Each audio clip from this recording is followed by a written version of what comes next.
Hello friends, പുതിയൊരു വീഡിയോയിലേക്ക് എല്ലാവരും സ്വാഗതം. നമ്മൾ കേരള ബ്ലാസ്റ്റേഴ്സുമായി ബന്ധപ്പെട്ടുള്ള ന്യൂസുമായിട്ട് വന്നിട്ടുള്ളത്. കേരള ബ്ലാസ്റ്റേഴ്സ് ഇന്നലെയായിരുന്നു കോമ്പി പെപ്പർക്ക് ഒഫീഷ്യലായിട്ടുള്ള താങ്ക് യു അറിയിച്ചത്. ബ്ലാസ്റ്റേഴ്സ് 2 വർഷമായി ബ്ലാസ്റ്റേഴ്സിന് വേണ്ടി കളിക്കുന്ന താരവും ബ്ലാസ്റ്റേഴ്സിന് വേണ്ടി മികച്ച പെർഫോമൻസ് ആയിരുന്നു കാഴ്ചവെച്ചത്. 43 മത്സരങ്ങൾ ബ്ലാസ്റ്റേഴ്സിനായി കളിച്ചിട്ടുണ്ട് കോമ്പി പെപ്ര.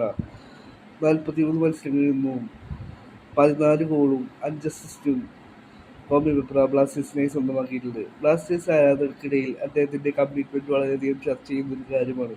കേരള ബ്ലാസ്റ്റേഴ്സിന് വേണ്ടി വളരെയധികം കമ്മിറ്റ്മെൻറ്റോടെ കളിക്കുന്ന താരമാണ് കോമ്പി പെപ്ര. ഇപ്പോൾ ഇതാ കേരള ബ്ലാസ്റ്റേഴ്സിൻ്റെ സഹതാരമായ നോഹ സദോയ് കോമ്പി പെപ്രയുടെ ഒരു വീഡിയോ പങ്കുവച്ചുകൊണ്ട് ആ ഒരു വീഡിയോക്ക് ക്യാപ്ഷനായി നൽകിയിരിക്കുന്നു. I am miss you my brother എന്നാണിപ്പോൾ I am going to miss you my brother എന്നാണിപ്പോൾ കോമ്പി പെപ്രയെ കുറിച്ച് നോഹ സദോയ് ക്യാപ്ഷനായി നൽകിക്കൊണ്ട് സോഷ്യൽ മീഡിയയിൽ ഇട്ടിട്ടുള്ളത്. ഇരുവരും തമ്മിലുള്ള കളിക്കളത്തിലെ സൗഹൃദത്തെക്കുറിച്ച് ആരാധകർക്കിടയിൽ വളരെയധികം ചർച്ച ചെയ്യുന്നതാണ്.